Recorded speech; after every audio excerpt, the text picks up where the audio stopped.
WWE की news और updates वाले ब्रांड न्यू एपिसोड में आप सब लोगों का वेलकम है। इस एपिसोड में हम बात करेंगे कि क्या ब्रॉक लेसनर अब कभी भी WWE के अंदर नहीं आने वाले, उसके बारे में बात करेंगे। साथ ही में हम बात करेंगे क्या रॉक अगले मंडे नाइट रॉ के ऊपर आ सकते हैं, उसके बारे में बात करेंगे। क्या आप लोग भी जॉन सीना के साथ डिनर कर सकते हैं और वो भी रेसलमेनिया वीकेंड के अंदर, तो उसके बारे में भी एक इंटरेस्टिंग अपडेट है। साथ ही में हम बात करेंगे रेंडी ऑर्टन के बारे में। साथ ही में स्टोन कोल्ड क्या रेसलमेनिया के अराउंड हमें देखने को मिल सकते हैं, उसके बारे में भी अपडेट्स है। साथ ही में और भी अच्छी अच्छी चीज़ें हैं, तो वीडियो काफी इंटरेस्टिंग होने वाली है। एंड तक देखिए, अगर पसंद आए तो वीडियो को लाइक करें, शेयर करें और फर्स्ट टाइम विजिटर चैनल को जरूर से सब्सक्राइब करें। तो इंट्रो के बाद विदाउट वेस्टिंग ज्यादा time, let's begin this video.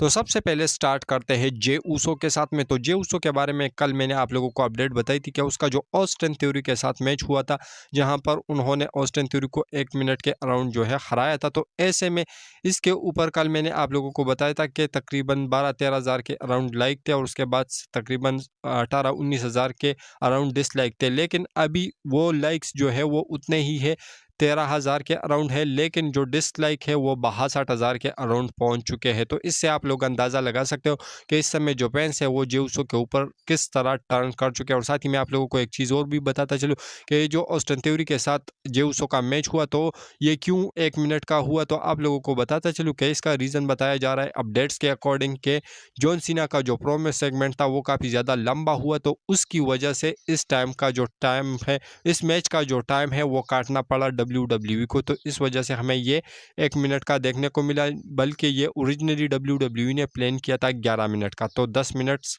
जो है वो जॉन सीना ने इस मैच के खाए हैं। तो आप लोग इसके बारे में क्या कहोगे? इसके साथ हम बात करते हैं अपनी नेक्स्ट अपडेट के बारे में, जो कि जुड़ा हुआ है चैट गेबल से। तो चैट गेबल के बारे में आप लोगों को बताता चलूँ कि जो मास्क वाला बंदा आता है, रे मिस्टीरियो और ड्रैगन लीग को ऊपर उन्होंने अटैक किया था ये रिसेंट मंडे नाइट रॉ के ऊपर। तो उससे सवाल पूछा गया चैट गेबल से, तो उन्होंने ये कहा कि मैं खुद भी उस बंदे को नहीं जानता, लेकिन अगले मंडे नाइट रॉ के ऊपर मैं उसको ढूंढूंगा और मैं अपने पेन या जो फ्रेंड्स है, यानी वो जो क्रीड ब्रदर्स है, उसके साथ मिलकर मैं उस बंदे को ढूंढूंगा और उसके ऊपर अटैक करूंगा और उसकी आइडेंटिटी आप सब लोगों के सामने लेके आऊंगा। तो पता नहीं कि चैट गेबल जो है क्या जो है चुतियापंती कर रहे हैं, तो आप लोग इसके बारे में क्या कहोगे? इसके साथ हम बात करते हैं अपनी नेक्स्ट अपडेट के बारे में, जो कि जुड़ा हुआ है जॉन सीना से। तो जॉन सीना के बारे में आप लोगों को बताता चलूँ कि उसका जो प्रोमो का वीडियो था WWE ने उसको डाला था यूट्यूब के ऊपर। तो कल मैंने आप लोगों को बताया था कि 6 घंटे के अंदर इसके ऊपर 1 मिलियन व्यूज़ आए थे, लेकिन अभी आप लोगों को बताता चलूँ कि 24 हावर्स के अंदर इस वीडियो के ऊपर 2.5 मिलियन व्यूज़ आए थे। तो इससे आप लोग अंदाज़ा लगा सकते हो जॉन सीना के हील टर्न का कि किस तरीके से WWE के लिए प्रॉफिटेबल साबित हो रहा है। और साथ ही मैं आप लोगों को एक चीज़ और भी बताता चलूँ जॉन सीना के लिए, कि कल मैंने आप लोगों को बताया था कि जो जॉन सीना है वो रॉ आफ्टर मेनिया और स्मैकडाउन आफ्टर मेनिया के लिए WWE ने उसको एडवर्टाइज करके रखा है। तो 9 मई का जो मंडे नाइट रॉ का एडिशन होने वाला है, वहाँ के लिए भी WWE ने जॉन सीना को एडवर्टाइज करके रखा हुआ है, अभी एडवर्टाइज कर दिया। तो ऐसे में वो इससे साफ पता लग रहा है कि जो जॉन सीना है वो हमें जो है चैंपियन बनते हुए नज़र आ सकते हैं, या मे बी वो ना भी बने, लेकिन जिस तरीके से WWE उसको एडवर्टाइज करके रख रही है, तो ऐसा लग रहा है कि जॉन सीना काफ़ी जल्द ही 17 टाइम वर्ल्ड चैंपियन बनने वाले। तो आप लोग इसके बारे में क्या कहोगे? इसके साथ हम बात करते हैं अपनी नेक्स्ट अपडेट के बारे में, जो कि जुड़ा हुआ है एक फिच से। तो आप लोगों को एक इंटरेस्टिंग थ्योरी है वो बताता चलूँ, और वो अपने में अपने ओपिनियन से फॉर्म किया है मैंने इसको, और ये अगर ऐसी चीज़ें होती है तो डेफिनेटली ये एक शॉकिंग मोमेंट भी होगा और ये एक बैंगर डिसीजन भी WWE का हो सकता है। वो कैसे? तो आने वाले स्मैकडाउन के लिए WWE ने सेथ रॉलिंस, रोमन रेंस और सीएम पंक तीनों को एडवर्टाइज करके रखा हुआ है, लेकिन सीएम पंक और जो रोमन रेंस है ये दोनों बेबी फेस है। रोमन रेंस तो सिर्फ फेस है, बेबी फेस तो नहीं है, क्योंकि बेबी फेस जो है कोडी रोड की तरह होते हैं। तो ऐसे में जो रोमन रेंस है उसका कैरेक्टर थोड़ा सा ट्विनर टाइप का है, लेकिन अभी तक जो सेथ रॉलिंस है वो इस फ्यूड के अंदर थोड़े से पीके पड़ रहे हैं। तो ऐसे में जो पॉल हेमन है, जिस तरीके से उसके रूमर्स आ रहे हैं कि वो रोमन रेंस को बिट्रेल कर सकते हैं या उसके ऊपर टर्न कर सकते हैं, तो ऐसे में वो सीएम पंक को ज्वाइन कर सकते हैं। लेकिन ज़्यादा सेंस बनाएगा, क्योंकि रिसेंट में सेथ रॉलिंस ने आर्किटेक्चर का भी जो है वो यूज़ किया है। तो क्या पता कि जो पॉल हेमन है वो सेथ रॉलिंस को ही ज्वाइन करे, और ऐसे में जो Seth Rollins, Paul Heyman, Solo Sikoa और Jacob Fatu, Tama Tonga and Tanga Loa ये हमें एक साथ देखने को मिले, और एक बार फिर से जो बैड ब्लड लाइन है वो हमें देखने को मिले। लेकिन इस बार सेथ रॉलिंस के साथ में, क्योंकि जो रोमन रेंस के साथ ये ब्लड लाइन थी तो सेथ रॉलिंस का जीना हराम करके रखा था। अब जब सेथ रॉलिंस के पास आ जाएगी तो पता नहीं कि क्या करेगी WWE इसके साथ में, लेकिन ऐसा भी हो सकता है। और अगर ऐसा हुआ तो डेफिनेटली ये एक जिस तरीके से जॉन सीना का हिल टर्न वो थोड़ा सा बड़ा हो जाएगा, लेकिन उसके आसपास का थोड़ा सा जो लेवल है वो आप लोग इसको दे सकते हो, और आप लोग इससे आने वाले टाइम में जो है नेक्स्ट काफ़ी ज़्यादा इंटरेस्टिंग चीज़ें एक्सपेक्ट कर सकते हो अगर पॉल हेमन और सेथ रॉलिंस साथ में आते हैं, और साथ ही में उसका जो बैड ब्लड लाइन है यानी सोलो सिकवाय और जेकब पार्टू आते हैं, तो डेफिनेटली ये एक बैंगर टीम होगी और ये हमें देखने को मिल भी सकता है। पता नहीं, मेरी एक थ्योरी थी जो कि आप लोगों के साथ शेयर की, तो आप लोगों को इसके बारे में क्या कहना है। इसके साथ हम बात करते हैं अपनी नेक्स्ट अपडेट के बारे में जो कि जुड़ा हुआ है द रॉक से। तो द रॉक के बारे में आप लोगों को बताता चलूँ कि उसके बारे में अपडेट निकल के सामने ये आई है कि आने वाले मंडे नाइट के लिए WWE ने जॉन सीना और कोडी रोड दोनों को एडवर्टाइज किया है, और उसके बाद वाला जो मंडे नाइट है बताया ऐसा भी जा रहा है कि वहाँ के लिए भी जॉन सीना जो है वो एडवर्टाइज हो सकते हैं, या WWE वहाँ पर भी जॉन सीना को ला सकती है।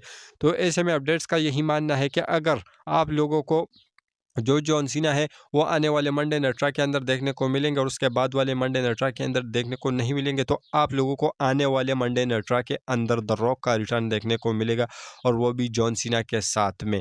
तो यही कुछ अपडेट्स का मानना है, तो आप लोग इसके बारे में क्या कहोगे। इसके साथ हम बात करते हैं अपनी नेक्स्ट अपडेट के बारे में जो कि जुड़ा हुआ है स्टोन कोल्ड स्टीव ऑस्टिन से। तो स्टोन कोल्ड के बारे में आप लोगों को बताता चलूँ कि कुछ 2-3 दिन पहले मैंने आप लोगों को एक अपडेट बताई थी कि स्टोन कोल्ड जो है वो आ सकते हैं रेसलमेनिया के अंदर। तो आप लोगों को अभी बताता चलूँ कि उन्होंने जो नी रिप्लेसमेंट सर्जरी है वो कर ली है, तो ऐसे में अगर वो रेसलमेनिया के अंदर आते भी है तो वो आप लोगों को फिजिकली इन्वॉल्व होते हुए देखने को नहीं मिलेंगे, क्योंकि उस समय उसको जो है इस समय रिकवरी चल रही है। तो ऐसे में जो स्टोन कोल्ड है वो आप लोगों को फिजिकली इन्वॉल्व होते हुए देखने को नहीं मिलेंगे। मे बी वो आप लोगों को जो है कोडी रोड के साइड में आते हुए देखने को मिल सकते हैं, लेकिन फिजिकली नहीं, बल्कि आप लोगों को जिस तरीके से एक मूवमेंट WWE बनाती है तो उसी तरीके से उसके लिए WWE उसको ला सकते हैं। तो आप लोग इसके बारे में क्या कहोगे। इसके साथ हम बात करते हैं अपनी नेक्स्ट अपडेट के बारे में जो कि जुड़ा हुआ है तो वाइफ और रैंडी ऑर्टन से। तो रैंडी ऑर्टन के बारे में आप लोगों को एक जल्दी एक चीज़ बताता चलूँ कि रिसेंट टाइम में एक ट्वीट काफ़ी ज़्यादा वायरल हो रहा है, और वो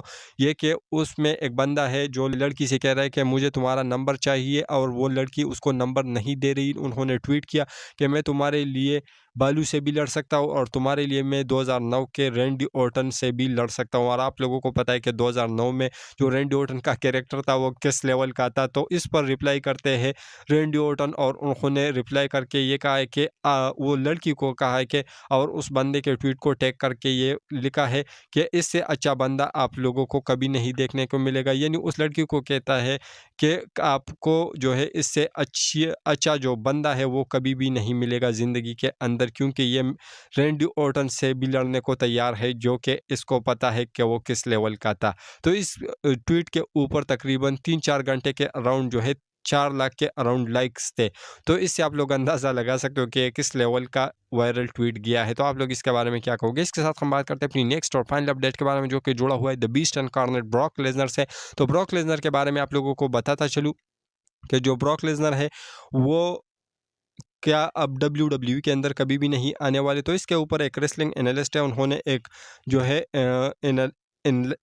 एनालिसिस की है। उन्होंने ये कहा है कि क्या ब्रॉक लेसनर अब WWE के अंदर कभी भी नहीं आने वाले। क्यों?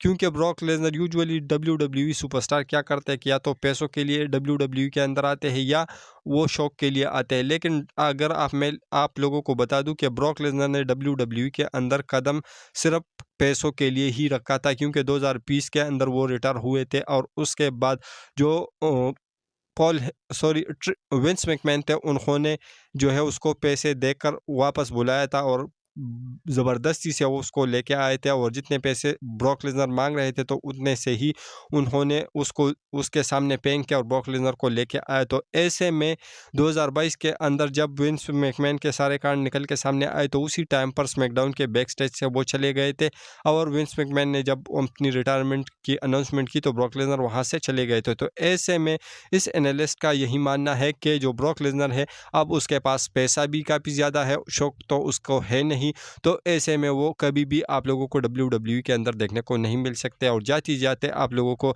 जॉन सीना के बारे में एक इंटरेस्टिंग चीज़ ये भी बताता चलूँ कि क्या आप लोग जॉन सीना के साथ काना जो है वो काना काना चाहते हो, तो आप लोगों को बताता चलूँ कि $25,000 जो है WWE ने रसलमेनिया के वीकेंड के दौरान जॉन सीना के साथ एक लंच के करने पर रख दिए हैं। और अगर आप लोगों को जॉन सीना के साथ जो है लंच करना है एक बंदे का, एक ही पर्सन का, ऐसा नहीं कि आप लोग पूरी फैमिली लेके जा सकते हो, अगर एक बंदा जॉन सीना के साथ लंच करना चाहता है और वो भी 5 स्टार होटल के अंदर, तो उसको WWE के लिए $25,000 पे करने पड़ेंगे और उसके बाद आप लोगों को जॉन सीना के साथ लंच करनी पड़ेगी। तो आप लोग इसके बारे में क्या कहोगे? वेल, इसके रिगार्डिंग अपनी जो कमेंट सेक्शन में ज़रूर दीजिए। और हमारी जो आज की वीडियो थी वहीं तक की थी। अगर पसंद आए तो लाइक, शेयर और सब्सक्राइब कीजिए और मिलते हैं नेक्स्ट इंटरेस्टिंग वीडियो के साथ। Until that time stay healthy and keep watching Russell केचर।